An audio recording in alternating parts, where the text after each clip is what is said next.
Kwa majina ni Reverend Solomon Maina kutoka kanisa la Pefa Busia, na nataka nikukaribishe katika mahubiri yangu takuanga kwa hii Western Nyota TV kila siku ya Jumapili saa 1 wiki ya mwisho ya kila mwezi.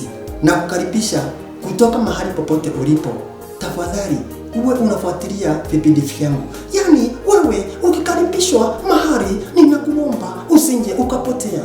Basi ukifuatilia vipindi vyangu, nataka nikuambie tutakuwa pamoja, tutambarikiwa pamoja.